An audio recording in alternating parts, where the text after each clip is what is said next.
Chapter 6. On that night could not the king sleep, and he commanded to bring the book of records of the Chronicles, and they were read before the king.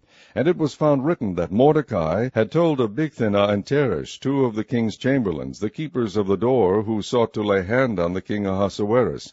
And the king said, What honor and dignity hath been done to Mordecai for this? Then said the king's servants that ministered unto him, There is nothing done for him. And the king said, Who is in the court? Now Haman was come into the outward court of the king's house to speak unto the king to hang Mordecai on the gallows that he had prepared for him. And the king's servant said unto him, Behold, Haman standeth in the court. And the king said, Let him come in. So Haman came in, and the king said unto him, What shall be done unto the man whom the king delighteth to honor? Now Haman thought in his heart, To whom would the king delight to do honor more than to myself? And Haman answered the king, For the man whom the king delighteth to honor, let the royal apparel be brought which the king useth to wear, and the horse that the king rideth upon, and the crown royal which is set upon his head. And let this apparel and horse be delivered to the hand of one of the king's most noble princes, that they may array the man withal whom the king delighteth to honor, and bring him on horseback through the street of the city, and proclaim before him, Thus shall it be done to the man whom the king delighteth to honor. Then the king said to Haman, Make haste, and take the apparel and the horse, as thou hast said, and do even so to Mordecai the Jew, that sitteth at the king's gate. Let nothing fail of all that thou hast spoken. Then took Haman the apparel and the horse, and arrayed Mordecai, and brought him on horseback through the street of the city, and proclaimed before him, Thus shall it be done unto the man whom the king delighteth to honor. And Mordecai came again to the king's gate, but Haman hasted to his house mourning, and having his head covered. And Haman told Zeresh his wife and all his friends everything that had befallen him. Then said his wise men and Zeresh his wife unto him, If Mordecai be of the seed of the Jews, before whom thou hast begun to fall, thou shalt not prevail against him, but shalt surely fall before him.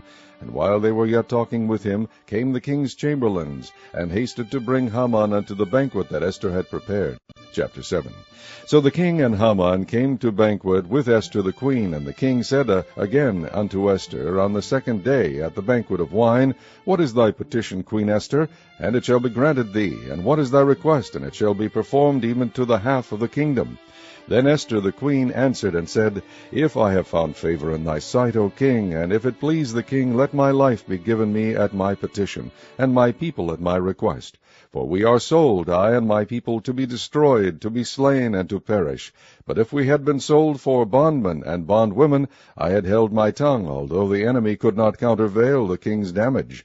Then the king Ahasuerus answered and said unto Esther the queen, Who is he, and where is he, that durst presume in his heart to do so? And Esther said, The adversary and enemy is this wicked Haman. Then Haman was afraid before the king and the queen. And the king, arising from the banquet of wine in his wrath, went into the palace garden. And Haman stood up to make request for his life to Esther the queen, for he saw that there was evil determined against him by the king. Then the king returned out of the palace garden into the place of the banquet of wine, and Haman was fallen upon the bed whereon Esther was. Then said the king, Will he force the queen also before me in the house? As the word went out of the king's mouth, they covered Haman's face. And Harbonah, one of the chamberlains, said before the king, Behold also the gallows 50 cubits high, which Haman had made for Mordecai, who had spoken good for the king, standeth in the house of Haman. Then the king said, Hang him thereon. So they hanged Haman on the gallows that he had prepared for Mordecai. Then was the king's wrath pacified. Chapter 8. On that day did the king Ahasuerus give the house of Haman the Jews' enemy unto Esther the queen. And Mordecai came before the king, for Esther had told what he was unto her. And the king took off his ring, which he had taken from Haman, and gave it unto Mordecai. And Esther set Mordecai over the house of Haman. And Esther spake yet again before the king, and fell down at his feet, and besought him with tears to put away the mischief of Haman the Agagite, and his device that he had devised against the Jews. Then the king held out the golden scepter toward Esther. So Esther arose and stood before the king, and said, If it please the king, and if I have found favor in his sight, and the thing seem right before the king, and I be pleasing in his eyes, let it be written to reverse the letters devised by Haman the son of Hammedatha the Agagite, which he wrote to destroy the Jews which are in all the king's provinces. For how can I endure to see the evil that shall come unto my people, or how can I endure to see the destruction of my kindred? Then the king Ahasuerus said unto Esther the queen, and to Mordecai the Jew, Behold, I have given Esther the house of Haman, and him they have hanged upon the gallows, because he laid his hand upon the Jews. Write ye also for the Jews, as it liketh you, in the king's name, and seal it with the king's ring. For the writing which is written in the king's name, and sealed with the king's ring, may no man reverse. Then were the king's scribes called at that time in the 3rd month, that is, the month Sivan, on the 23 day thereof, and it was written according to all that Mordecai commanded unto the Jews, and to the lieutenants, and the deputies and rulers of the provinces which are from India unto Ethiopia, 127 provinces, unto every province according to the writing thereof, and unto every people after their language, and to the Jews according to their writing, and according to their language. And he wrote in the king Ahasuerus' name, and sealed it with the king's ring, and sent letters by posts on horseback, and riders on mules, camels, and young dromedaries, wherein the king granted the Jews which were in every city to gather themselves together, and to stand for their life, to destroy, to slay, and to cause to perish all the power of the people and province that would assault them, both little ones and women, and to take the spoil of them for a prey, upon one day in all the provinces of King Ahasuerus, namely, upon the 13th day of the 12th month, which is the month Adar. The copy of the writing for a commandment to be given in every province was published unto all people, and that the Jews should be ready against that day to avenge themselves on their enemies. So the posts that rode upon mules and camels went out, being hastened and pressed on by the king's commandment. And the decree was given at Shushan the palace. And Mordecai went out from the presence of the king in royal apparel of blue and white, and with a great crown of gold, and with a garment of fine linen and purple. And the city of Shushan rejoiced and was glad. The Jews had light and gladness and joy and honor. And in every province and in every city, whithersoever the king's commandment and his decree came, the Jews had joy and gladness, a feast and a good day. And many of the people of the land became Jews, for the fear of the Jews fell upon them. Chapter 9. Now in the 12th month, that is, the month Adar, on the 13th day of the same, when the king's commandment and his decree drew near to be put in execution, in the day that the enemies of the Jews hoped to have power over them, though it was turned to the contrary, that the Jews had rule over them that hated them, the Jews gathered themselves together in their cities throughout all the provinces of the king Ahasuerus, to lay hand on such as sought their hurt, and no man could withstand them, for the fear of them fell upon all people. And all the rulers of the provinces, and the lieutenants, and the deputies, and officers of the king helped the Jews, because the fear of Mordecai fell upon them. For Mordecai was great in the king's house, and his fame went out throughout all the provinces, for this man Mordecai waxed greater and greater. Thus the Jews smote all their enemies with a stroke of the sword, and slaughter, and destruction, and did what they would unto those that hated them. And in Shushan the palace the Jews slew and destroyed 500 men, and Parshandatha, and Dalphon, and Aspatha, and Paratha, and Adeliah, and Aridatha, and Pashmatha, and Arisai, and Aridai, and Vajezatha. The 10 sons of Haman, the son of Hammedatha, the enemy of the Jews, slew they, but on the spoil laid they not their hand. On that day the number of those that were slain in Shushan the palace were brought before the king. And the king said unto Esther the queen, The Jews have slain and destroyed 500 men in Shushan the palace, and the 10 sons of Haman. What have they done in the rest of the king's provinces? Now what is thy petition? And it shall be granted thee. Or what is thy request further? And it shall be done. Then said Esther, If it please the king, let it be granted to the Jews which are in Shushan to do tomorrow, also according unto this day's decree, and let Haman's 10 sons be hanged upon the gallows.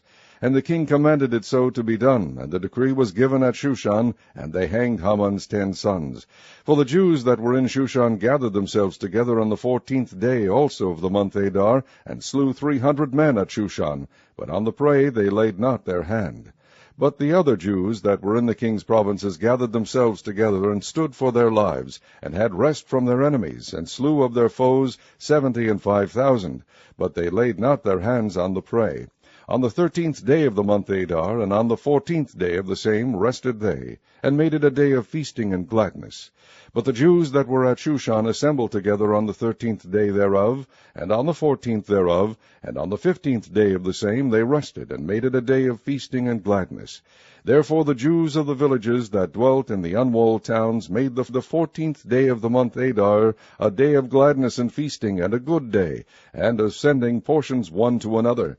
And Mordecai wrote these things, and sent letters unto all the Jews that were in all the provinces of the king Ahasuerus, both nigh and far, to establish this among them, that they should keep the 14th day of the month Adar, and the 15th day of the same yearly, as the days wherein the Jews rested from their enemies, and the month which was turned unto them from sorrow to joy, and from mourning into a good day, that they should make them days of feasting and joy, and of sending portions one to another, and gifts to the poor. And the Jews undertook to do as they had begun, and as Mordecai had written unto them, because Haman the son of Hammedatha the Agagite, the enemy of all the Jews, had devised against the Jews to destroy them, and had cast pur, that is, the lot, to consume them and to destroy them. But when Esther came before the king, he commanded by letters that his wicked device, which he devised against the Jews, should return upon his own head, and that he and his sons should be hanged on the gallows. Wherefore they called these days Purim, after the name of Pur. Therefore for all the words of this letter, and of that which they had seen concerning this matter, and which had come unto them, the Jews ordained, and took upon them, and upon their seed, and upon all such as joined themselves unto them, so as it should not fail, that they would keep these 2 days according to their writing, and according to their appointed time every year, and that these days should be remembered and kept throughout every generation, every family, every province, and every city, and that these days of Purim should not fail from among the Jews, nor the memorial of them perish from their seed. Then Esther the queen, the daughter of Abihail, and Mordecai the Jew, wrote with all authority to confirm this second letter of Purim. And he sent the letters unto all the Jews to the 127 provinces of the kingdom of Ahasuerus, with words of peace and truth, to confirm these days of Purim in their times appointed, according as Mordecai the Jew and Esther the queen had enjoined them, and as they had decreed for themselves and for their seed, the matters of the fastings and their cry. And the decree of Esther confirmed these matters of Purim, and it was written in the book. Chapter 10. And the king Ahasuerus laid a tribute upon the land, and upon the isles of the sea, and all the acts of his power and of his might, and the declaration of the greatness of Mordecai, whereunto the king advanced him, are they not written in the book of the Chronicles of the kings of Media and Persia? For Mordecai the Jew was next unto King Ahasuerus, and great among the Jews, and accepted of the multitude of his brethren, seeking the wealth of his people, and speaking peace to all his seed.